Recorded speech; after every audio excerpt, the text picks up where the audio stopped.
वंदे मातरम को 150 वर्ष पूर्ति अवसर में नियाली नीलमणि सरकारी उच्च विद्यालय परिसर समूह वंदे मातरम गान होईछि। मुख्य अतिथि भाव नियाली विधायक छवि मल्लिक जोगदे देश प्रेम और स्वाधीनता संग्रामी प्रति सम्मान बार्ता देते। विभिन्न विद्यालय छात्र छात्री समेत शिक्षक शिक्षयित्री अंचल बहु बुद्धिजीवी साधारण लोके उपस्थित रही वंदे मातरम गान करते।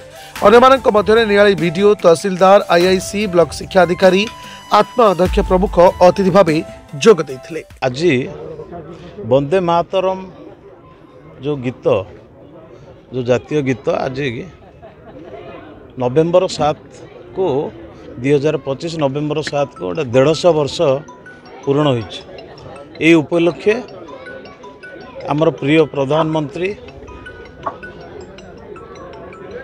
माननीय श्रीयुक्त नरेंद्र मोदी को आह्वान क्रमे आज यहाँ सारा देश रे आज पालन करा जाउछि।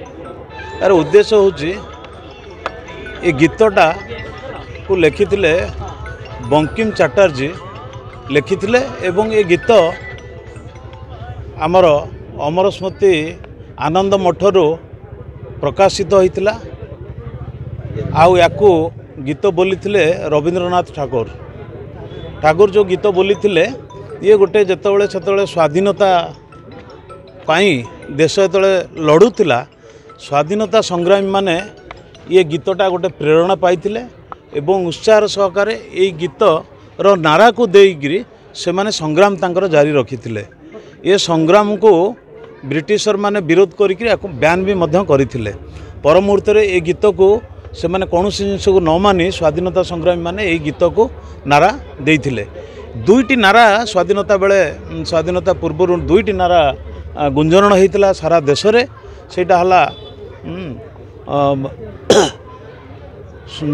वंदे मातरम एवं इनकलाब जिंदाबाद ये दीटा नारा रे देश स्वाधीन पर्यंत ये दीटा नारा चलीथिला।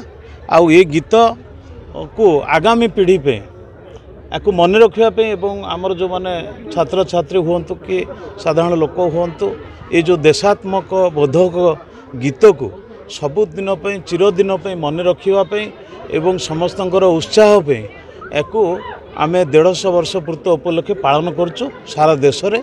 एवं आमर प्रिय मुख्यमंत्री श्रीयुक्त मोहन चरण माझी आपको आह्वान देइछंती समस्त स्कूल रे ए वंदे मातरम गीत को समस्ते प्रार्थना समय रे बोलिबा पई या द्वारा आमर युवपीढ़ी माने जागृत हेबे एवं देशात्मक बोधक हेबे देश प्रति त्याग करिवे।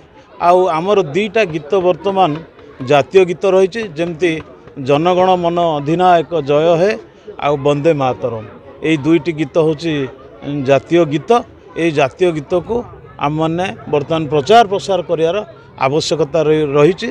तेणु आसतु समस्त मिलमिशि आमे ये आमर देशात्मक बोधक गीत को सबुआड़े में प्रचार करवा।